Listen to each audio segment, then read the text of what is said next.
Hello बच्चों, आप सभी का स्वागत है फिजिक्स की क्लास में। हम आपके इस एग्ज़ाम टाइम में आपके लिए लेकर आए हैं फिजिक्स की पूरे एक चैप्टर से रिवीजन, जो कम से कम समय में आपका अच्छे से अच्छी रिवीजन हो जाए। और आपका जो चैप्टर है वो है विद्युत धारा। अब इस चैप्टर में हम आपको लगभग सभी ऐसे टॉपिक करवा देंगे जो पेपर के लिए बहुत ही महत्वपूर्ण है। तो चलिए, आपका समय वेस्ट न करते हुए हम अपनी क्लास को शुरू करते हैं। लेकिन आप उससे पहले सभी अपने दोस्तों को इस वीडियो को शेयर कर दें। यदि चैनल पर नए हैं तो चैनल को सब्सक्राइब कर दें। तो चलिए शुरू करते हैं। देखिए, पहला टॉपिक जो आपका है वो है विद्युत आवेश। ठीक। और विद्युत आवेश क्या होता है आपका, कि किसी भी पदार्थ का वह गुण जिसके कारण वह वैद्युत अक्षेत्र और चुंबकीय अक्षेत्र, कौन कौन से, एक वैद्युत अक्षेत्र और एक चुंबकीय अक्षेत्र उत्पन्न करता है अथवा उसका अनुभव करता है, वैद्युत आवेश कहलाता है। नहीं, किसी भी पदार्थ का वह गुण जिसके कारण वह वैद्युत अक्षेत्र और चुंबकीय अक्षेत्र उत्पन्न करता है अथवा उसका अनुभव करता है, वैद्युत आवेश कहलाता है। और किसी भी वस्तु पर आवेश का जो परिमाण होता है वो एक इलेक्ट्रॉनिक आवेश का पूर्ण गुणज होता है। अर्थात E बराबर होता है, मतलब जो Q होगा किसी भी वस्तु पर आवेश Q, वो होगा इस E का पूर्ण गुणज, अर्थात Q बराबर N इंटू E। ठीक है। अब Q आपका क्या हो गया, ये आपका आवेश हो गया। और N क्या है, N है आपकी इलेक्ट्रॉनों की संख्या, इलेक्ट्रॉनों की संख्या। और आपका जो E है वो है इलेक्ट्रॉन पर आवेश, इलेक्ट्रॉन पर आवेश। इसका मान होता है 1.6 गुना 10 की घात -19 कूलाम, वो भी काहे के, माइनस के। ठीक है। अब आपको एक बात ध्यान रखनी है कि आपका जो आवेश होता है वो दो प्रकार का होता है। कितने प्रकार का, दो प्रकार का। पहला आपका धन आवेश हो गया, पॉजिटिव चार्ज, और दूसरा आपका ऋण आवेश हो गया, निगेटिव चार्ज। अब आपका जो धन आवेश और ऋण आवेश है, अगर इनकी मात्रा किसी पदार्थ पर बराबर है तो वह वस्तु उदासीन कहलाती है। अब हम इलेक्ट्रॉन पर आवेश कैसा बता रहे हैं, -1.6 गुना 10 की घात -19 कूलाम। अब आपको ये ध्यान रखना है कि ये क्वेश्चन MCQ के लिए इंपॉर्टेंट है। अब यदि आपको इलेक्ट्रॉन पर आवेश पूछे और वहाँ माइनस चार्ज न लगा हो तो आपका क्या होगा, 1.6 गुना 10 की घात -19 कूलाम। और यदि सेम इतना ही आवेश प्लस में भी हो और माइनस में भी हो, तब आपको माइनस वाला आंसर चूज करना है। ठीक है। तो ये बात आपको ध्यान रखनी है। एक आपको ये सूत्र याद रखना है, Q बराबर N इंटू E। जैसे आपके पास एक आंकिक प्रश्न है न्यूमेरिकल, कि एक कुलाम आवेश, कुलाम आवेश। अब आवेश को आप कैसे प्रेजेंट करते हो, आवेश को आप प्रेजेंट करते हो Q से। Q की वैल्यू कितनी दे रखी है, एक कुलाम। ठीक है। जैसे यहाँ आपका जो आवेश था, इस आवेश का मात्रक क्या होता है, इसका मात्रक होता है कुलाम, मतलब इसे कुलाम में मापते हैं। ठीक है। तो एक कुलाम हो गया। पूछ क्या रहा है, इलेक्ट्रॉनों की संख्या, मतलब N की वैल्यू आपको पूछ रहा है। और E की वैल्यू आपके पास कितनी है, 1.6 गुना 10 की घात -19। ठीक है ना। तो आपके पास जो फॉर्मूला है Q बराबर N इंटू E, उससे आप N बराबर निकाल लो। अब N के साथ ही गुना में इधर जाएगा तो बटे में पहुंच जाएगा, तो N बराबर हो गया Q अपॉन E। Q की वैल्यू 1 है और E की वैल्यू है 1.6 गुना 10 की घात -19। ठीक है। अब 10 की घात -19 ऊपर जाकर कैसे हो जाएगी घात, प्लस के। और 1.6 से दशमलव से हटाओगे, एक अंक बाद है तो ऊपर एक जीरो बढ़ा लो, और 16 से जब आप इसे डिवाइड करोगे तो कितना बन जाएगा, 16 पंजे से 16 से 95, 0.625। अब इस पॉइंट को आप इधर खिसका लो, 6.25, और जब इस दशमलव को एक अंक बाद इधर खिसकाओगे तो एक घात घट जाएगी, इतना। ठीक है, तो n की वैल्यू आ गई 6.25 गुना 10 की घात 18। अब यदि आपको डायरेक्ट मल्टीपल चॉइस क्वेश्चन में पूछ ले कि एक कूलाम आवेश में इलेक्ट्रॉनों की संख्या कितनी होती है, तो आपको याद रखना है 6.25 गुना 10 की घात 18। ठीक है, आपका नया टॉपिक क्या है, नया टॉपिक है आपका विद्युत धारा। यह आपका इंपॉर्टेंट टॉपिक है, इसको आपको याद करना है। अब विद्युत धारा क्या होती है, विद्युत धारा होती है किसी भी चालक में आवेश प्रवाह की दर। क्या बोल रहे हैं हम, किसी भी चालक में आवेश प्रवाह की दर विद्युत धारा कहलाती है। जैसे मैं कह दूं कि किसी चालक में t सेकंड में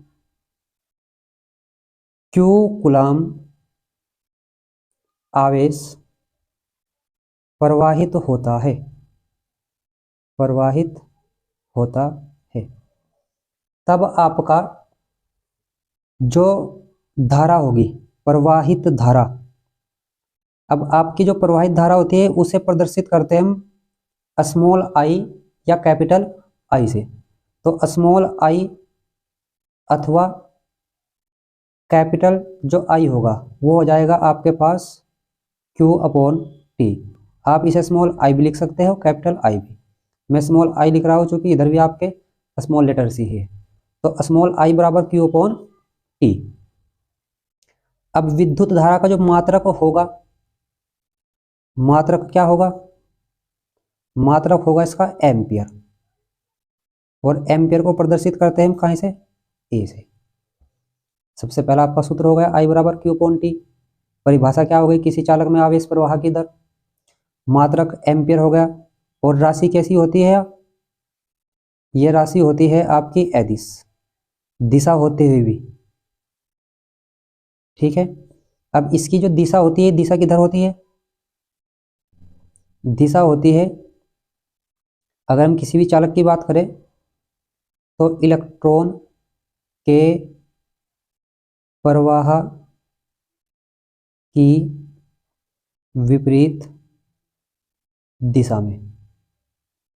ठीक है, अब यहां से आप एक बात सोच सकते हैं, इलेक्ट्रॉन पर कैसा आवेश होता है, माइनस, यानी कि ऋण आवेश के प्रवाह की विपरीत दिशा में, या फिर धन आवेश के प्रवाह की दिशा में। अब दिशा होते हुए कैसी राशि है, अदिश राशि, चूंकि यह सदिश योग के नियमों का पालन नहीं करती। किन नियमों का, सदिश योग के नियमों का पालन नहीं करती। अब यदि हम किसी भी धातु की बात करें तो धातु में जो आपके आवेश वाहक होंगे, कौन, आवेश वाहक, धातु में कौन होंगे, मुक्त इलेक्ट्रॉन। ठीक है, आपके जो मिश्र धातुएं होती है उनमें भी कौन होते हैं, मुक्त इलेक्ट्रॉन। अर्धचालक की बात करूं तो अर्धचालक में आपके जो आवेश वाहक होंगे वो होंगे मुक्त इलेक्ट्रॉन व कोटर। ठीक है, और अगर मैं बात करूं विद्युत अपघट्य की, विद्युत अपघट्य में, तो विद्युत अपघट्य में आपके जो आवेश वाहक होंगे वो आयन होंगे, धनायन और ऋणायन दोनों। अब ये जो आपको बात मैंने बताई है इतनी, ये सब आपके MCQ क्वेश्चन के लिए है। ठीक है, और इसकी परिभाषा, इसका सूत्र और मात्रक और राशि ऐड कर दोगे तो वो आपकी परिभाषा के लिए है। इसके लिए, परिभाषा के लिए। मैं आपको एक बात पहले ही बता दूं कि ये आपकी रिवीजन क्लास है, ये आपके नोट्स बनाने के लिए नहीं है। यहाँ से केवल आप रिवीजन कर सकते हैं। अगर आपने नोट्स बनाया है तो आप इसे ध्यान से पढ़ लीजिए, आपका लगभग पूरे चैप्टर का रिवीजन बहुत कम समय में हो जाएगा। अब इसी पर आधारित एक क्वेश्चन करते हैं। क्वेश्चन क्या है आपका? क्वेश्चन है आपका कि एक तार में 5 एम्पियर की धारा को कैसे प्रेजेंट करते हैं? आई से, यानी कि धारा आपके पास जो आई है वो है 5 एम्पियर, ठीक है ना, प्रवाहित हो रही है 10 मिनट में।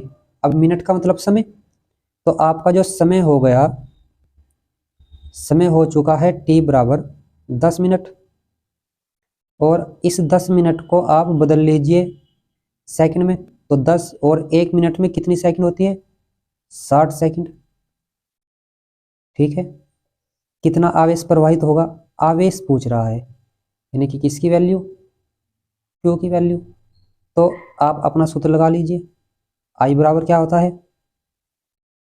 क्यू अपॉन टी, ठीक, ये क्या है आपका सूत्र है। तो सूत्र आई बराबर क्यू अपॉन टी से आपके पास क्यू बराबर हो जाएगा आई इंटू टी। आई की वैल्यू आपके पास कितनी है? 5 है। टी की वैल्यू कितनी है? 10 गुना 60 है। तो आवेश कितना हो गया? 6 पंजे 30 और 2 जीरो हैं, तो 3000 कूलाम आवेश बन गया, ठीक है। फिर क्या पूछा है? तार से प्रति सेकंड प्रवाहित इलेक्ट्रॉनों की संख्या। अब संख्या के लिए आपने भी सूत्र लगाया था, क्या था?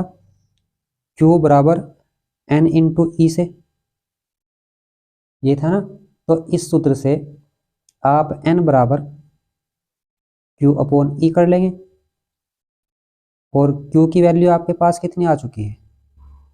3000, और इसकी वैल्यू ई की 1.6 गुना 10 की घात -19। अब ये वैल्यू आपको याद रखनी है, इसकी वैल्यू, ई की वैल्यू कितनी होती है? 1.6 गुना 10 की घात -19 गुलाम। तो हमने रख दी, पॉइंट आया, एक जीरो बढ़ा दी, तो 3, इसे 30 कर लीजिए, कितने है? 3 के आगे 4 जीरो, 10 की घात ऊपर जाएगी प्लस की, और बटे में कितना? 16। तो क्या बच चुका है आपके पास? 16 से आप डिवाइड कर दीजिए, 16 ही कम।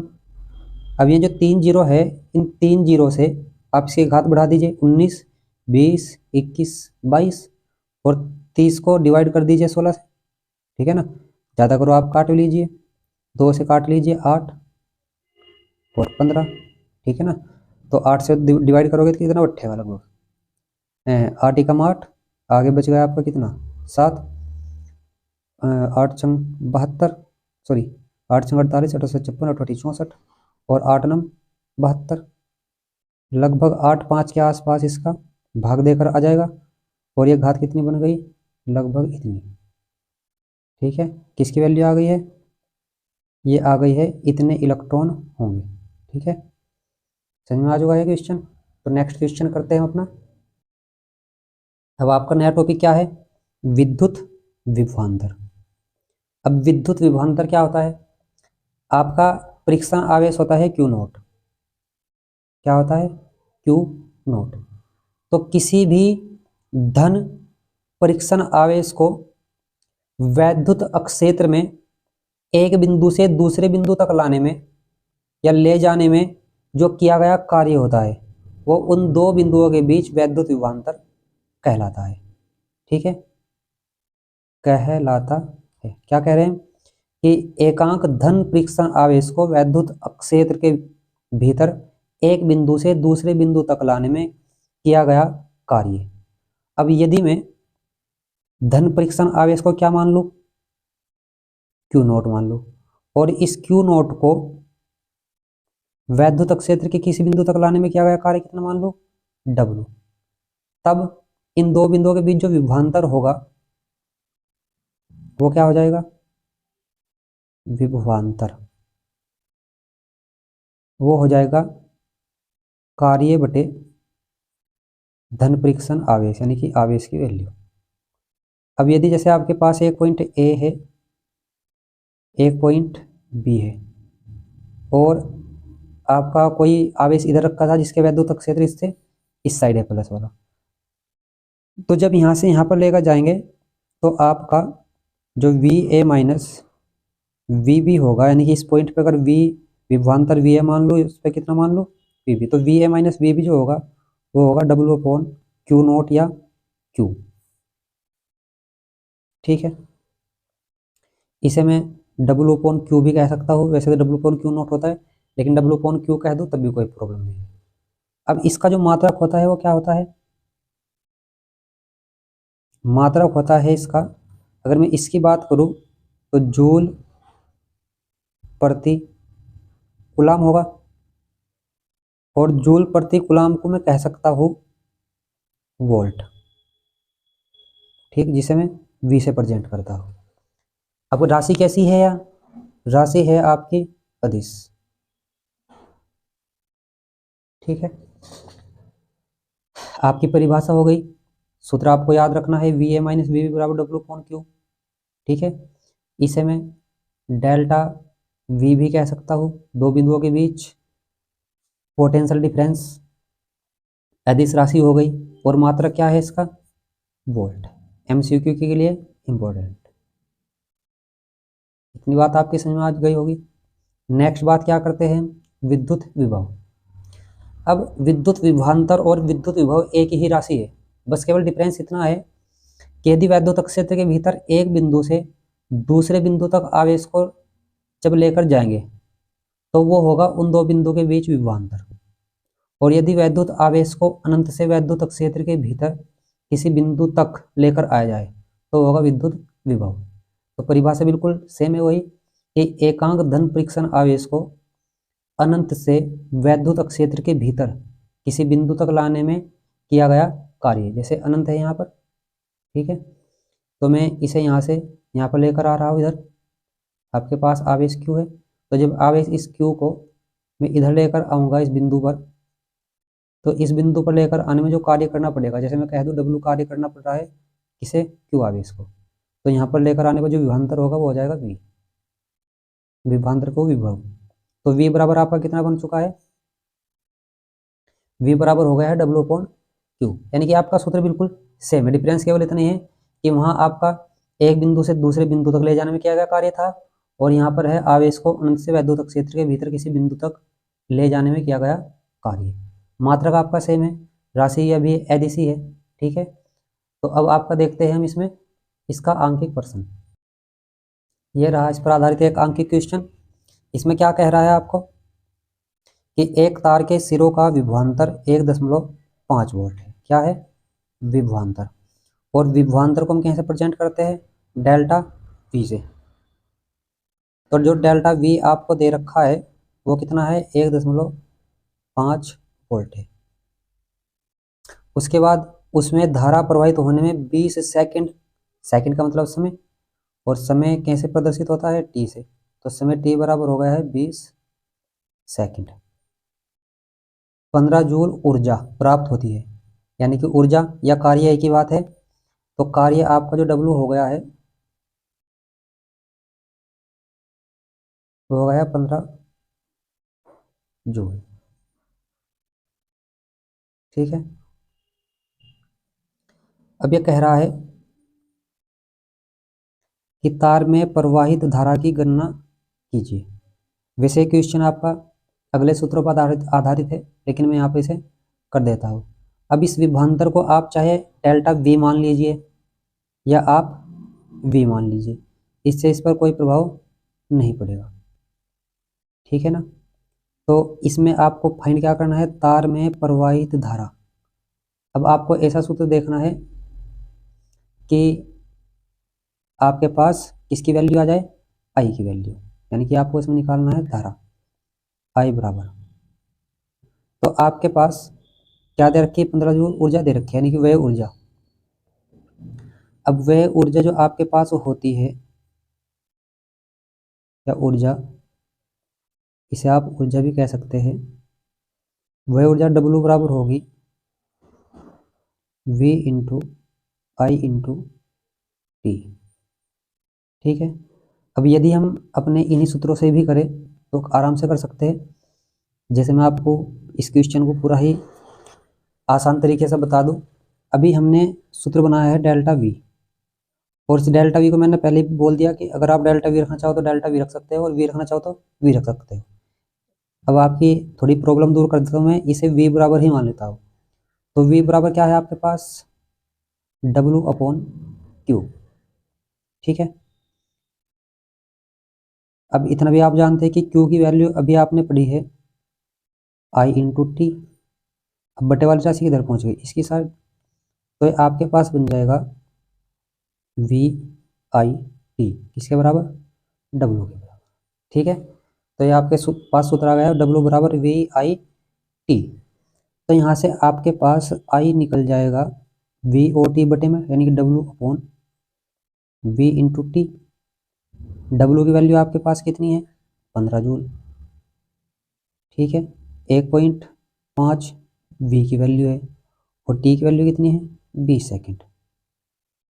पॉइंट हटाकर आप जीरो बढ़ा लो, 0 से 0 और 15 से 15, कितना बन चुका है आपके पास, 1/2, और 1/2 कितना होता है, 0.5 एम्पियर। ठीक है, तो इस प्रकार आसानी से आप क्वेश्चन को कर सकते हैं। अब आपके पास नेक्स्ट क्या है, ओम का नियम। ये आपका वेरी इंपॉर्टेंट टॉपिक है, इसको आपको याद करके एग्जाम में जाना है।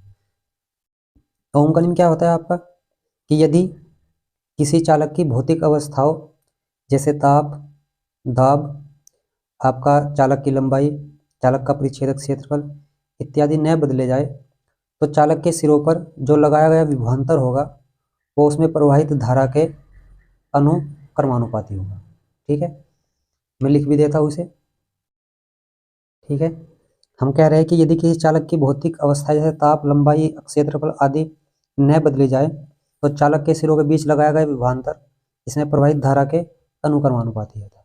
विभवांतर क्या होता है आपका वी, धारा क्या होती है आपकी आई, अर्थात हम कह सकते हैं कि आपके पास जो वी होगा वो इस धारा आई के अनुक्रमानुपाती होगा। अब वी बराबर नियतांक, यानी जब आप इस अनुक्रमानुपाती चिन्ह को हटाते हैं तो हमेशा साथ में एक नियतांक लग जाता है, इंटू आई, आई इधर पहुंचा दो, तो वी अपॉन आई बराबर क्या हो गया, नियतांक। तो यही क्या है आपका ओम का नियम है। अब ओम के नियम का सत्यापन करेंगे हम, और सत्यापन के लिए आपके सामने इसका चित्र बना हुआ है कि यदि हम एक बैटरी, एक धारा नियंत्रक, ठीक है, ये क्या है आपका धारा नियंत्रक, एक बैटरी, एक धारा नियंत्रक, एक कुंजी के और एमीटर और चालक को श्रेणी क्रम में जोड़कर और एक वोल्ट मीटर को चालक के सिरों के बीच समांतर क्रम में जोड़ देते हैं। अब यदि कुंजी को बंद करके चालक में या चालक के सिरों पर लगाए गए विभवांतर V और प्रवाहित धारा I के मान वोल्ट मीटर और एमीटर से पढ़ ले। ठीक है, यानी कि जब इस कुंजी को बंद करके इस चालक में प्रवाहित धारा I के मान और वोल्टेज के मान पढ़ेंगे, फिर हम क्या करेंगे, ये जो आपका धारा नियंत्रक है, इस धारा नियंत्रक की सहायता से इस धारा के मान बदल बदल कर और धारा के और वोल्टेज के मान पढ़ लेते हैं। और यदि हम वोल्टेज के मान एक्स अक्ष पर लेकर, ठीक, और धारा के मान वाई अक्ष पर लेकर एक ग्राफ खींचे, क्या खींचे, एक ग्राफ, और यदि यह ग्राफ एक सरल रेखा आती है, किस किस के बीच ग्राफ खींचने पर, वोल्टेज V और धारा I के बीच ग्राफ खींचने पर यह क्या आती है, एक सरल रेखा, तब आपका जो V होता है वो I के अनुक्रमानुपाती होता है, और यही आपका क्या है, ओम का नियम। ठीक है, आपका ओम का नियम हो चुका है। नेक्स्ट क्या है आपका, एक ओम को परिभाषित कीजिए। अब अभी आपने पढ़ा है, इसमें थोड़ा आप और देख लीजिए। अब आपके पास यहाँ से ये आपका ओम का नियम पूरा कंप्लीट हो चुका है। उससे आगे अगर बात करूँ मैं, तो V अपॉन आई बराबर आपके पास क्या है, नियतांक, ठीक है। और इस नियतांक को हम कहते हैं चालक का प्रतिरोध। क्या कहते हैं, चालक का प्रतिरोध। और चालक के प्रतिरोध को प्रेजेंट करते हैं हम आर से, यानी कि आपके पास आर बराबर क्या है, V अपॉन आई। तो क्या परिभाषा बना सकते हो आप, कि किसी चालक के सिरों के बीच लगाए गए विभवांतर और उसमें प्रवाहित धारा का अनुपात चालक का वैद्युत प्रतिरोध कहलाता है। चालक के सिरों के बीच लगाए गए विभवांतर और उसमें प्रवाहित धारा का अनुपात चालक का वैद्युत प्रतिरोध कहलाता है। और प्रदर्शित कैसे करते हैं इसे, आर से। इसका मात्रक क्या होता है, प्रतिरोध का ओम, ठीक है। किसी राशि है, अदिश राशि। अब ओम को जब प्रेजेंट करते हैं तो इस प्रकार के चिन्ह से प्रदर्शित करते हैं, यानी कि आपके पास आर बराबर क्या सूत्र बन गया, V अपॉन आई, मात्रक इसका ओम हो गया, और राशि कैसी है, अदिश राशि, ठीक है। अब एक ओम को परिभाषित करना है, तो हमारे पास क्या है, आर बराबर V अपॉन आई। अब यदि मैं इसमें V की वैल्यू 1 वोल्ट रख दूँ, आई की वैल्यू 1 एम्पियर रख दूँ, तब आपके पास आर बराबर कितना होगा, ये बन जाएगा आपके पास 1/1 बराबर 1 ओम। मतलब यदि किसी चालक के सिरों के बीच आरोपित विभवांतर 1 वोल्ट हो तथा उसमें प्रवाहित धारा 1 एम्पियर हो, तब चालक का वैद्युत प्रतिरोध 1 ओम होता है, ठीक है। यह आपकी 1 ओम की परिभाषा है। और इस प्रकार आप किसी भी राशि की परिभाषा बना सकते हो, 1 एम्पियर की भी बना सकते हो Q अपॉन T की सहायता से, वोल्टेज की बना सकते हो, ठीक है ना। तो इस प्रकार आप बना सकते हो। नेक्स्ट देखते हैं। अब आपका क्या है, जब हमने प्रतिरोध पढ़ा है उसका समांतर क्रम संयोजन है, यानी कि अब हम प्रतिरोधों का संयोजन पढ़ेंगे। क्या पढ़ेंगे, प्रतिरोधों का संयोजन। और प्रतिरोधों के संयोजन में सबसे पहला जो संयोजन है आपका, वो क्या है, समांतर क्रम संयोजन। अब इस समांतर क्रम संयोजन में हमें तुल्य प्रतिरोध निकालना है। और मैं आपको एक बात पहले ही बता दूं, 2024 में जो अभी आपके एग्जाम चल रहे हैं उसमें आपको इन दोनों टॉपिक से कोई ना कोई प्रश्न देखने को जरूर मिल सकता है। तो आप समांतर क्रम में तुल्य प्रतिरोध का व्यंजक या फिर श्रेणी क्रम में तुल्य प्रतिरोध का व्यंजक याद करके अवश्य जाए। अब समांतर क्रम क्या होता है, कि यदि यहाँ आपके प्रतिरोध है, तो यदि प्रतिरोधों का एक सिरा, यानी कि पहला सिरा, यदि प्रतिरोधों का पहला सिरा किसी एक बिंदु से और दूसरा सिरा किसी दूसरे बिंदु से जुड़ा हो, तब यह समांतर क्रम में कहलाते हैं, ठीक है। अब हमने मान लिया कि माना 3 प्रतिरोध R1, R2 और R3 समांतर क्रम में जुड़े हैं। उससे पहले मैं आपको यह बात बता दूं कि समांतर क्रम में प्रत्येक प्रतिरोध के सिरों के बीच वोल्टेज समान रहती है। अब यदि मैंने इनके बीच वोल्टेज कितनी मान ली, V, तो सभी सिरों के बीच वोल्टेज क्या रहेगी, समान रहेगी। और धारा का मान इसमें बट जाता है, ठीक है। यानी कि इसमें पहली बात आपको क्या याद रखनी है, अभी हमने कहा है कि यदि 3 प्रतिरोधों के या कितने प्रतिरोध हो आपके, यदि प्रतिरोधों के पहले सिरे किसी एक बिंदु से तथा दूसरे सिरे किसी दूसरे बिंदु से जुड़े हो, तो यह समांतर क्रम संयोजन कहलाता है। और समांतर क्रम संयोजन में प्रत्येक प्रतिरोध के सिरों के बीच वोल्टेज समान होती है, यानी कि विभवांतर। अब मान लिया कि माना 3 प्रतिरोध R1, R2, R3 बिंदु A तथा B के बीच समांतर क्रम में जुड़े हैं। प्रत्येक प्रतिरोध के सिरों के बीच विभवांतर भी समान है तथा इनमें प्रवाहित धाराएं क्रम से I1, I2 और I3 है। और जो कुल धारा वह है कितनी, I। यानी कि आपके पास क्या चीज बटी है, धारा। तो कुल धारा आपके पास I बराबर कितनी है, I1 है, I2 है और I3 है। तो I बराबर I1 plus I2 plus I3। अब यहाँ से एक बात देखिए आप, यदि मैं इसमें ओम का नियम लगा दूँ, ओम का नियम, अब ओम का नियम क्या है, R बराबर V अपॉन I, क्योंकि सूत्र से निकल रहा है ना R बराबर V अपॉन I, उसे मैं कह सकता हूँ I बराबर V अपॉन R भी।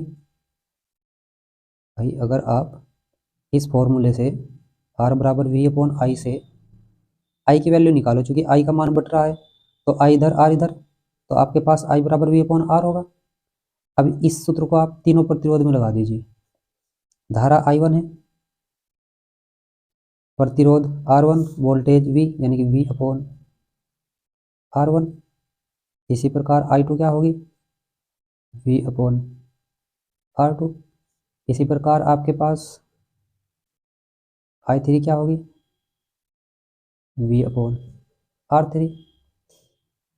तो ये I1, I2 और I3 के मान आप इस सूत्र में रख दीजिए, समीकरण फर्स्ट में। तो समीकरण फर्स्ट से क्या होगा, I बराबर I1 की जगह V upon R1 plus I2 की जगह V अपॉन R2 और I3 की जगह V अपॉन R3।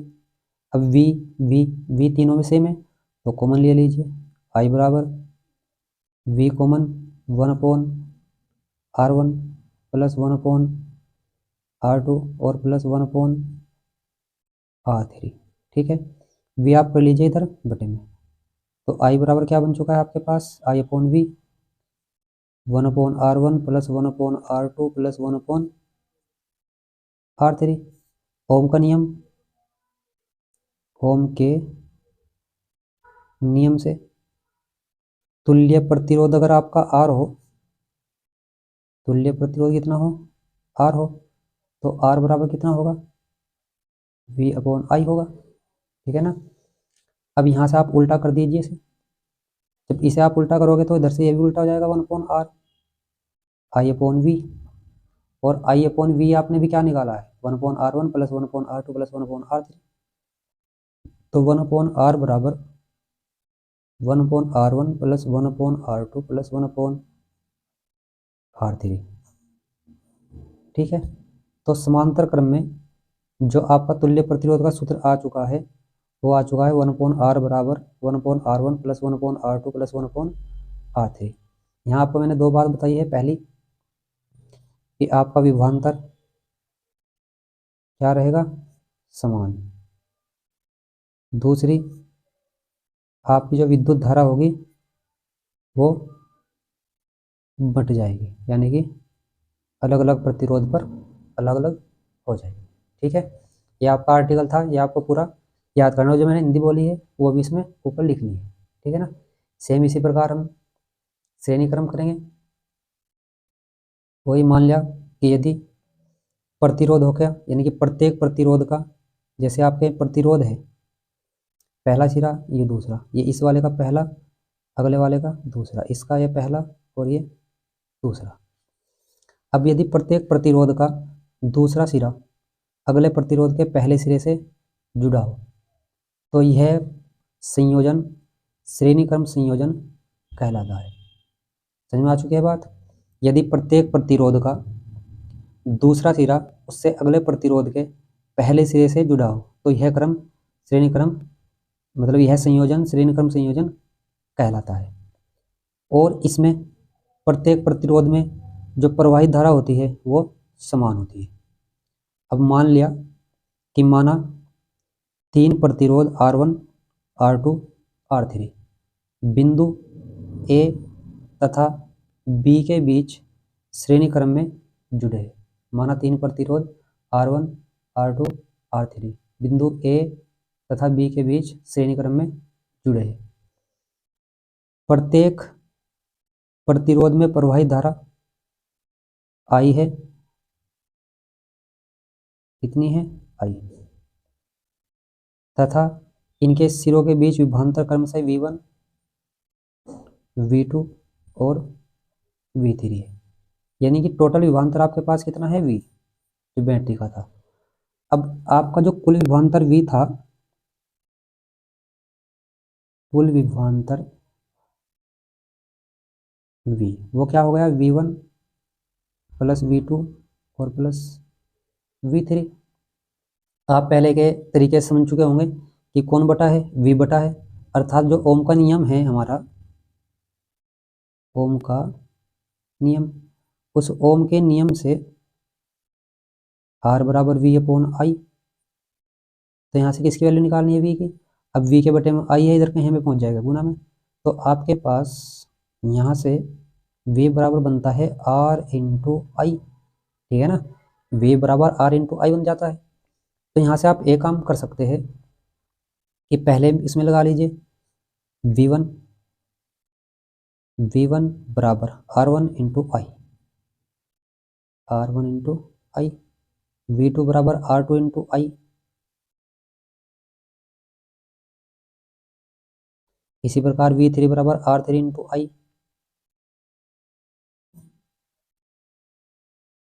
ये तीनों वैल्यू आप इस सूत्र में रख दीजिए, V1 की जगह V1 की, V2 की जगह V2 की, V3 की जगह V3 की। तो आपके पास V बराबर V1 की जगह R1 आई, V2 की जगह R2 आई और V3 की जगह R3 आई। आप जानते हैं कि तीनों पदों में एक ही कॉमन है, आई सेम है, तो कॉमन ले लीजिए R1। जब आई कॉमन लोगे तो R1 plus R2 plus R3 बचेगा। आई आप बटे में कर दीजिए V अपॉन आई, R1 plus R2 plus R3। ओम का नियम क्या कहते हैं आपका, ओम के नियम से कैसा प्रतिरोध, तुल्य प्रतिरोध, यानी कि R बराबर होता है V अपॉन आई, और V अपॉन आई की वैल्यू आपने भी क्या निकाली है, R1 plus R2 plus R3। तो R बराबर V अपॉन आई की जगह रख दीजिए R1 plus R2 plus R3। तो ये आपका सूत्र बन चुका है। तो ये आपका किसके लिए है, श्रेणी क्रम के लिए, और इससे पहले जो आपने पढ़ा था वो समांतर क्रम के लिए था। इसमें आपको क्या याद रखना है कि आपकी जो विद्युत धारा है, कौन सी धारा, विद्युत धारा, वो तो रहेगी समान प्रत्येक प्रतिरोध में, और जो आपका विभवांतर है वो घट जाएगा, ठीक है, घट जाएगा। अब यहाँ से आपको एक बात ध्यान रखनी है कि यदि आपको बहुत सारे प्रतिरोध दिए हैं, जिन जिन सिरों के बीच विभवांतर समान होगा, यदि वो एक ही बिंदु से जुड़े हैं तो वहाँ पर आपका समांतर क्रम, और यदि बिंदुओं के बीच विभवांतर यानी कि बिंदुओं पर विभवांतर डिफरेंस से अलग अलग है तो वहाँ पर आपका श्रेणी क्रम होगा। यह आपको हम जब क्वेश्चन करेंगे तो वहाँ पर बता देंगे। तो नेक्स्ट आपका करते हैं, नेक्स्ट आपका है प्रतिरोध की निर्भरता। अब यहाँ से आपको एक बात ध्यान रखनी है, क्योंकि यह टॉपिक आपका MCQ के लिए महत्वपूर्ण है। अब किसी भी चालक का जो प्रतिरोध है वो चार बातों पर निर्भर करता है। पहली क्या है, चालक की लंबाई। अब प्रतिरोध को कैसे प्रेजेंट करते हैं, R से। तो यदि मैं चालक की लंबाई L मान लूँ, कितनी मान लूँ, L, तो जो R होगा वो इस L के अनुक्रमानुपाती होगा, यानी कि R अनुक्रमानुपाती L। पहली बात, इसका मतलब यह है कि अगर आप लंबाई बढ़ाओगे तो प्रतिरोध भी बढ़ जाएगा, लंबाई घटाओगे तो प्रतिरोध भी घट जाएगा। दूसरा आपका क्या है, परिच्छेदक क्षेत्रफल, यानी कि परिच्छेदक क्षेत्रफल पर निर्भर करता है। कैसे, इस परिच्छेदक क्षेत्रफल को अगर A मान लो मैं चालक तार का, जैसे ये आपके पास चालक तार है, ठीक है, ये आपका क्या है, परिच्छेद क्षेत्रफल,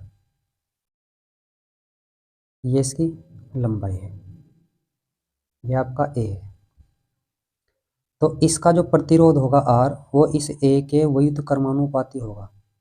मतलब अगर अभी मोटाई को प्रेजेंट कर रहा है A, अगर मोटाई बढ़ी तो प्रतिरोध कम, और मोटाई कम यानी कि बारीक तार का प्रतिरोध ज़्यादा और मोटे तार का प्रतिरोध कम होता है, यानी कि आर आपका व्युत्क्रमानुपाती होगा ए के, मतलब 1/a।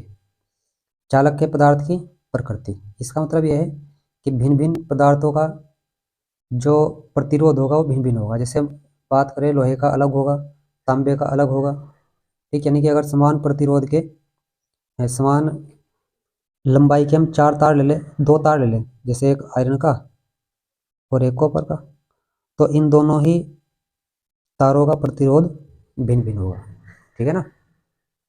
नेक्स्ट क्या है आपका, चालक के ताप पर, यानी कि यदि आप टेम्परेचर बढ़ाओगे, क्या बढ़ाओगे, टेम्परेचर यानी कि ताप, जब ताप बढ़ाओगे तो ताप बढ़ाने पर प्रतिरोध भी बढ़ जाता है। मैं आपको पहले ही बता रहा हूँ, यहाँ से आपके MCQ क्वेश्चन ज़्यादा बनते हैं। एक अगर आपको सामान्य भी पूछ ले तो इतना ही होता है कि चालक की लंबाई पर, चालक के परिच्छेदक क्षेत्रफल पर, चालक के पदार्थ की प्रकृति पर और चालक के ताप पर। जो मैं हिंदी बोल रहा हूँ वो हिंदी लिख देते हैं, क्योंकि ये रिवीजन क्लास है, हिंदी लिखने में बहुत ज़्यादा आपका टाइम लगेगा। यानी कि चालक की लंबाई के अनुक्रमानुपाती होता है, चालक के परिच्छेदक क्षेत्रफल के व्युत्क्रमानुपाती होता है, भिन्न भिन्न पदार्थों का जो प्रतिरोध होता है वो भिन्न भिन्न होता है, और यदि किसी चालक का ताप बढ़ा दिया जाए तो उसका प्रतिरोध भी बढ़ जाता है। अब यदि मैं इन दोनों पहले नियमों को कंबाइन कर दूं, समीकरण फर्स्ट और समीकरण सेकंड से, तो क्या होगा,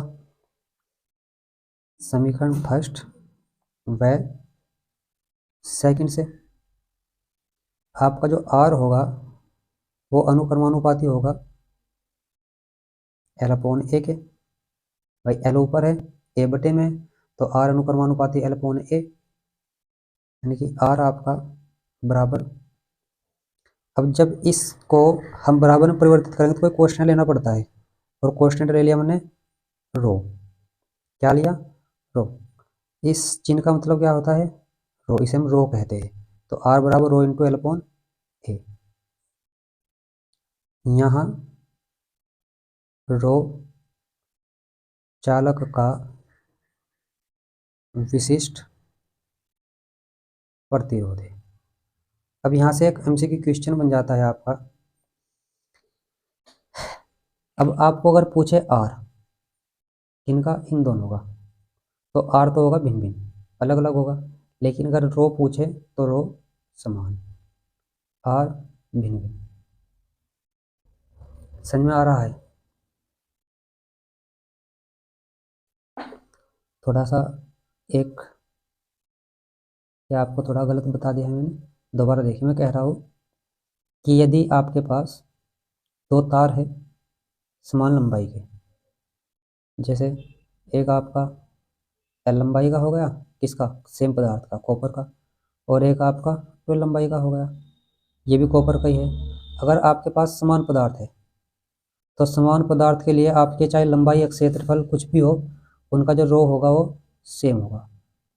लेकिन अगर क्षेत्रफल और लंबाई चेंज होती है तो आर भी चेंज होगा, ठीक है ना। यानी कि आर बढ़ने घटने से L और A इन दोनों से किस पर प्रभाव पड़ेगा, आर पर। किस पर प्रभाव नहीं पड़ेगा, रो पर, ठीक है ना। यानी कि अगर समान पदार्थ है आपका तो रो चेंज नहीं होगा, वो समान होगा। अब हम इस पर आधारित एक मल्टीपल चॉइस को क्वेश्चन करते हैं आपका, न्यूमेरिकल्स। ये क्या है आपका, कि एक तार के सिरों पर 1.5 विभवांतर लगाने पर, मतलब हमारे पास किसकी वैल्यू दी गई है, विभवांतर, मतलब V, 1.5 V, 0.5 एम्पियर की विद्युत धारा, I की वैल्यू भी आपको दे रखी है 0.5 एम्पियर। यदि तार की लंबाई 3 मीटर, मतलब L की वैल्यू 3 मीटर दे रखी हो, अनुप्रस्थ काट का अक्षेत्रफल, अक्षेत्रफल क्या होता है, अनुप्रस्थ परिच्छेद A, 6 × 10 की घात, या आप इसमें कुछ छूट रहा है, आप 2 कर लीजिए भी, कोई प्रॉब्लम नहीं, कितने मीटर स्क्वायर है। तो इसकी प्रतिरोधकता पूछ रहा है। प्रतिरोधकता मतलब जानते हैं आप, ये जो आपका विशिष्ट प्रतिरोध है इसे ही कहते हैं प्रतिरोधकता।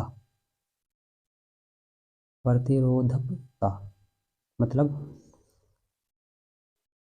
आपको रो की वैल्यू पूछ रहा है, तो कैसे फाइंड करेंगे आप जानते हैं कि R बराबर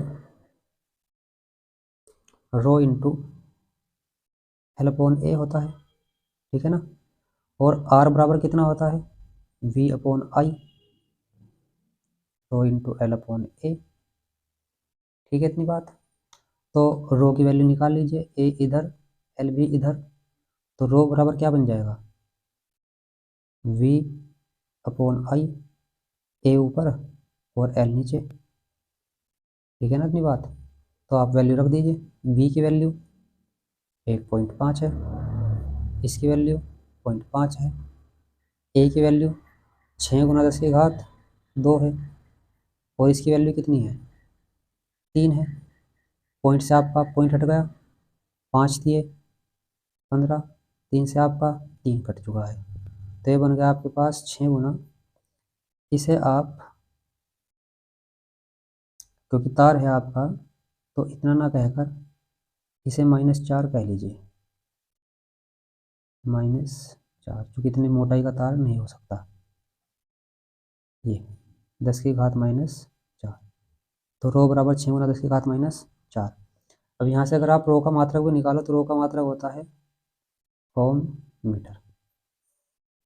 तो इस तरह आप क्वेश्चनों को कर सकते हैं। आपके कुछ बहुत छोटे छोटे टॉपिक रह रहे हैं, वो भी कराते हैं, देखते हैं नेक्स्ट। नेक्स्ट क्या है आपका, विद्युत ऊर्जा।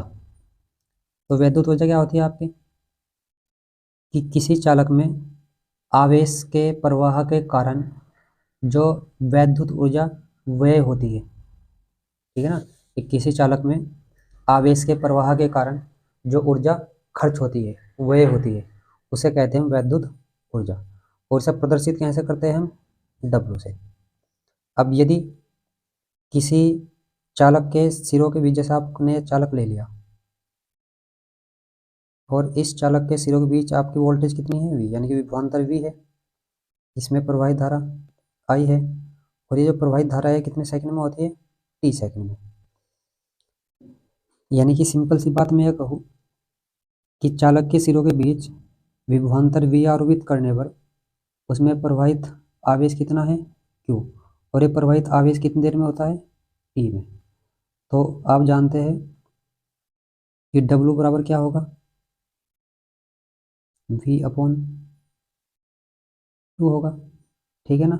और प्रवाहित धारा क्या होती है आपकी, I बराबर Q अपॉन T होती है। तो यहाँ से आपके पास Q क्या आ जाएगा, Q आ जाएगा I इंटू टी।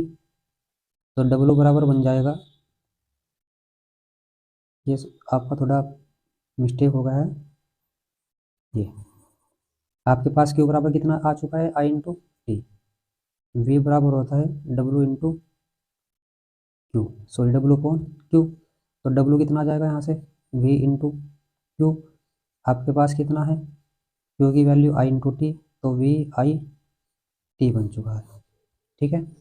अब यहाँ से आपको बहुत सारे सूत्र प्राप्त हो सकते हैं, जैसे मैं I की वैल्यू क्या रख दूँ, R बराबर V अपॉन आई से, अगर I की वैल्यू में रख दूँ V अपॉन R, तो V square upon R into T होगा। यदि मैं यहाँ पर V की वैल्यू रख दूँ R इंटू आई, तो आई स्क्वायर R इंटू टी होगा। मैं 3 सूत्र बन रहे हैं, ठीक है।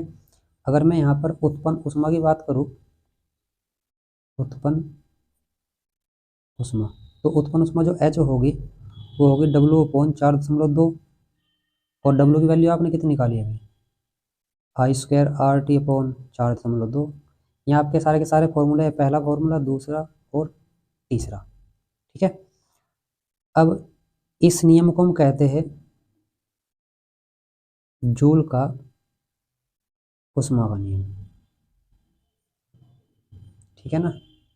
यानी कि इसमें जो आपकी हीट होती है वो आई धारा के वर्ग के अनुक्रमानुपाती होती है, प्रतिरोध के अनुक्रमानुपाती होती है, और प्रवाहित धारा सॉरी लगे समय टी के भी अनुक्रमानुपाती होती है, ठीक है। यह आपकी जूल में उष्मा का नियम है, इसका जूल का उष्मा का नियम। आपके सूत्र यहाँ से याद रखने हैं सभी, इन पर आपके आंकिक प्रश्न बन जाते हैं। एक आपका ये इम्पोर्टेंट है, विद्युत शक्ति अथवा सामर्थ्य। ये क्या होती है आपकी, कि किसी चालक में जो शक्ति व्यय होती है उस शक्ति व्यय की दर, यानी कि किसी चालक में ऊर्जा व्यय या ऊर्जा ही कह लीजिए आप, कि किसी चालक में ऊर्जा व्यय की दर वो कहलाती है आपकी विद्युत शक्ति अथवा सामर्थ्य। इसे प्रदर्शित कैसे करते हैं हम, पी से, ठीक है। और जो शक्ति होती है पी बराबर वो होती है W/T, ऊर्जा व्यय ऊर्जा की दर, ठीक, पी बराबर W/T। तो ये आपके जो फॉर्मूले थे ऊपर ये सब W के ही थे, तो बटे में T से T कट जाएगा, यानी कि P के आपके पास फॉर्मूला बन जाएंगे। पहला फॉर्मूला V/I, दूसरा V²/R, और तीसरा I² R। तो यहाँ आपके पास फॉर्मूले है किसके, शक्ति के। इसका मात्रक क्या होता है, मात्रक होता है इसका वाट, जिसे हम W से प्रदर्शित करते हैं। बच्चे यहाँ दो बात में उलझ जाते हैं, वोल्ट और वाट में। ये ध्यान रखना है आपको कि वोल्ट किसका मात्रक है, विभवांतर का, और ये किसका मात्रक है, शक्ति अथवा सामर्थ्य का। इसे हम V से प्रदर्शित करते हैं और इसे हम W से प्रदर्शित करते हैं, ठीक है ना ये बात। अब इसके अन्य मात्रक भी है, जैसे आपका अश्व शक्ति है हॉर्स पावर,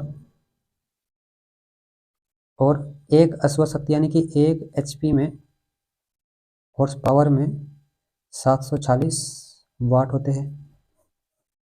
यह आपके पास MCQ के लिए क्वेश्चन है। कैसी राशि है,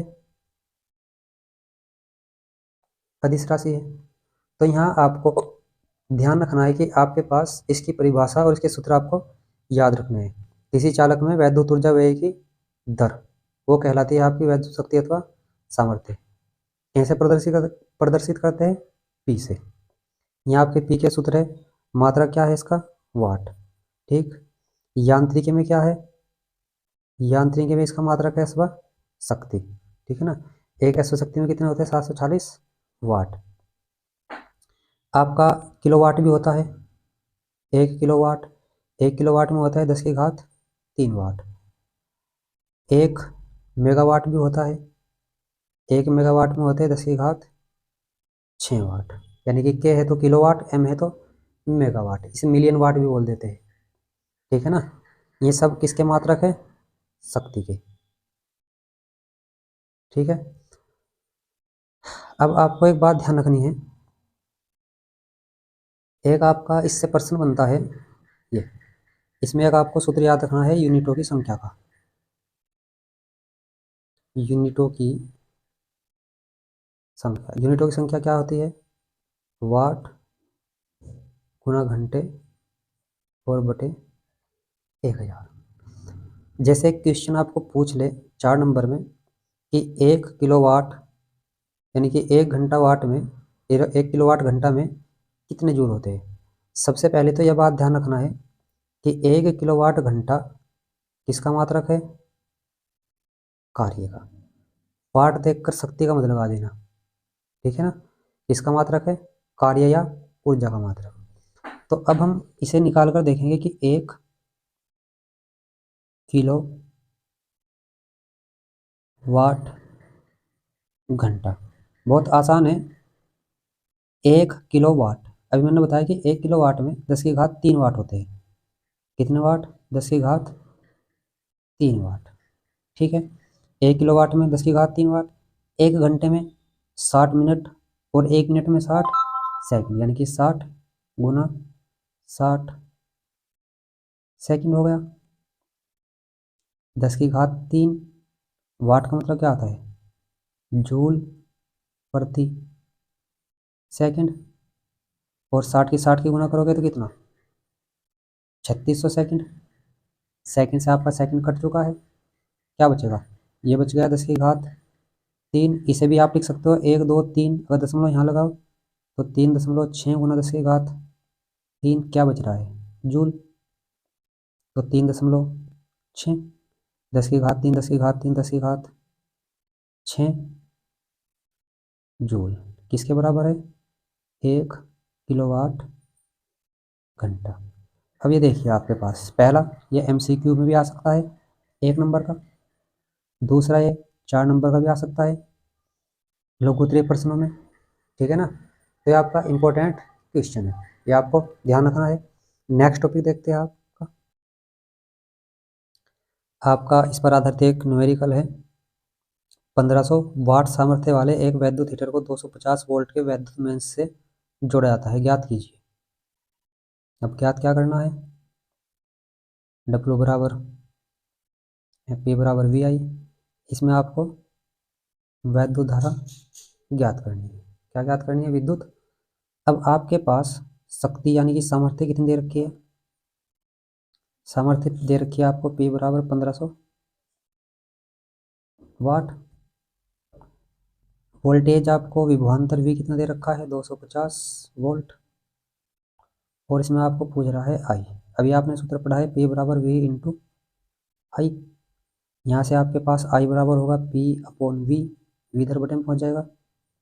तो P की वैल्यू आपके पास क्या है 1500, यह क्या है आपके पास 250, कट गया 25 छक्की 150, तो 6 एम्पेयर आपके पास धारा आ चुकी है, ठीक है ना। आप यहाँ से वोल्टेज समथिंग और वोल्टेज को आपके पास प्रतिरोध भी निकाल सकते हैं। तो इस पर आधारित एक नेक्स्ट क्वेश्चन देखते हैं। इसमें कह रहा है कि एक वैद्युत हीटर पर 250 वोल्ट और 2 किलो वाट लिखा है, पूरी अक्षमता से कार्य करने पर इससे कितनी विद्युत धारा प्रवाहित होगी। आई बराबर निकालना है, इसे प्रतिदिन 10 घंटे कार्य करते रहने पर 30 दिन में कितनी ऊर्जा व्यय होगी। सबसे पहली बात, आपकी जो किलोवाट घंटा होती है वो होती है यूनिट, व्यय ऊर्जा की यूनिट, किलोवाट घंटा या यूनिटों की संख्या सेम होती है आपकी। अब 250 वोल्ट और 2 किलोवाट, V की वैल्यू 250 वोल्ट है, P की वैल्यू 2 किलोवाट है, किलोवाट का 10 की घात 3 मतलब 2000 वाट।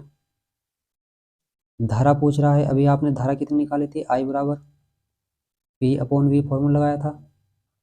P की वैल्यू आपके पास 2000 है, ये आपके पास 250 है, एक जीरो से कट गया 25 अट्ठे 200, यानी कि आपके पास I बराबर हो चुका है 8 एम्पियर, ठीक है इतनी कहानी।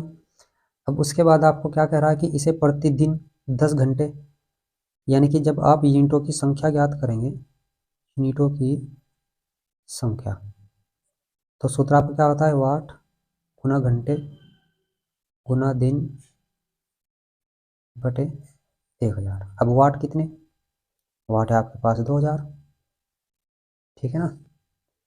घंटे कितने चलता है प्रतिदिन, 10 घंटे, कितने दिन चलता है 30 दिन बटे 1000, ये आपका कट चुका है, 3 दूनी 6 और डबल 0, तो 600 आ चुके हैं यूनिटों की संख्या।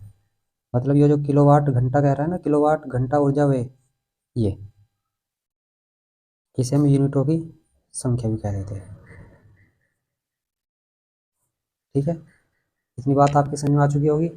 अब एक अंतिम क्वेश्चन करते हैं प्रतिरोध से, जो आपका चित्र पर आधारित है। यह आपका चित्र पर आधारित प्रतिरोध से क्वेश्चन है। ये क्या कह रहा है, इसमें आपको परिपथ दे रखा है और इस परिपथ में आपको 3 चीज़ निकालनी है, तुल्य प्रतिरोध, परिपथ में कुल धारा और बिंदु ए बी के बीच विभवांतर। तो आपको बहुत ध्यानपूर्वक समझना है कि इसमें आपको क्या क्या दे रखा है। यह आपके पास यहाँ 4 ओम का है।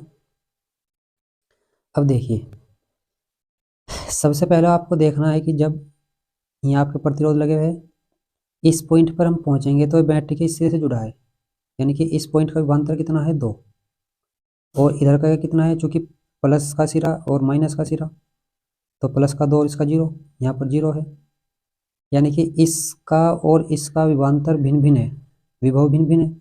तो इसका मतलब ये, और इसका देखा जाए इस वाले का, यानी कि इसका और इस वाले प्रतिरोध का एक सिरा समान विभव पर है, यानी कि ये दोनों किस क्रम में, समांतर क्रम में, और दूसरा सिरा सेम विभव पर है।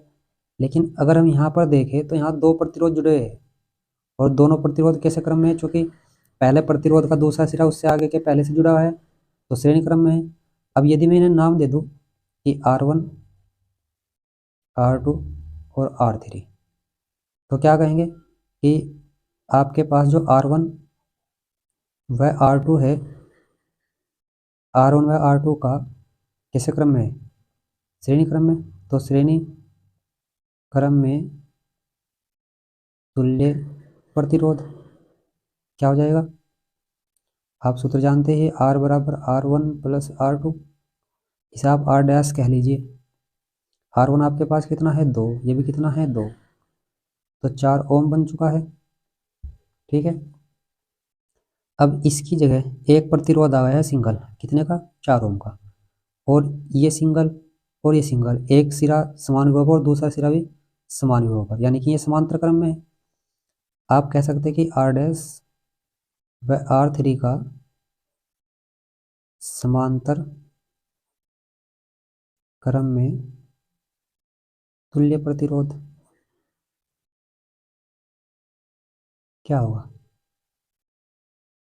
1/R बराबर 1/R dash plus 1/R3, value रख दीजिए, इसकी वैल्यू भी 4, इसकी वैल्यू भी 4, तो 1/4 दो बार है, इसे मैं लिख सकता हूँ 2/4, उल्टा कर दीजिए, उल्टा करने पर R भी ऊपर, 4 ऊपर 2 नीचे, कटकर कितना बन चुका है, 2 ओम। ठीक है ना, और चित्र में आपको वोल्टेज V की वैल्यू कितनी रखी है, 2 वोल्ट। पूछ क्या रहा है, अब फर्स्ट पार्ट तो आपका हो चुका है, सेकंड पार्ट में क्या पूछ रहा है, सेकंड पार्ट में कह रहा है परिपथ में धारा, तो परिपथ में धारा I बराबर क्या होती है, V/R, V की वैल्यू 2, R की वैल्यू भी 2, कटकर कितना बन गया है, 1 एम्पियर। थर्ड पार्ट में क्या पूछ रहा है, बिंदु A तथा B के बीच विभवांतर। अब बिंदु A तथा B के बीच विभवांतर तो आपको जानते हैं कि कितना होगा, 2 वोल्ट। B के बीच विभवांतर 2 वोल्ट। अब देखो इसमें क्वेश्चन में केवल हमें देखना था, करना कुछ नहीं था, और बच्चे इसमें उलझ जाते हैं। ठीक है ना, तो इस प्रकार आपके अधिक से अधिक क्वेश्चन और टॉपिक मैंने आपको करा दिए जो आपके एग्जाम के लिए महत्वपूर्ण थे। यदि ये क्लास आप सभी के लिए लाभदायक हो और आपको अच्छा लगी हो तो सभी बच्चों से रिक्वेस्ट है कि वो इस क्लास को अपने सभी दोस्तों को शेयर कर दे, इस चैनल को सब्सक्राइब कर दे, और वीडियो अच्छी लगे तो लाइक भी कर दीजिएगा, और नहीं अच्छी लगे तब भी लाइक कर दीजिएगा। आपके लिए हम इसी प्रकार नई नई वीडियो, नए नए टॉपिकों पर वीडियो बनाते रहेंगे जो आपके लिए इम्पोर्टेंट होगी, महत्वपूर्ण होगी। तो चलिए, तब तक के लिए सभी को धन्यवाद, फिर मिलते हैं।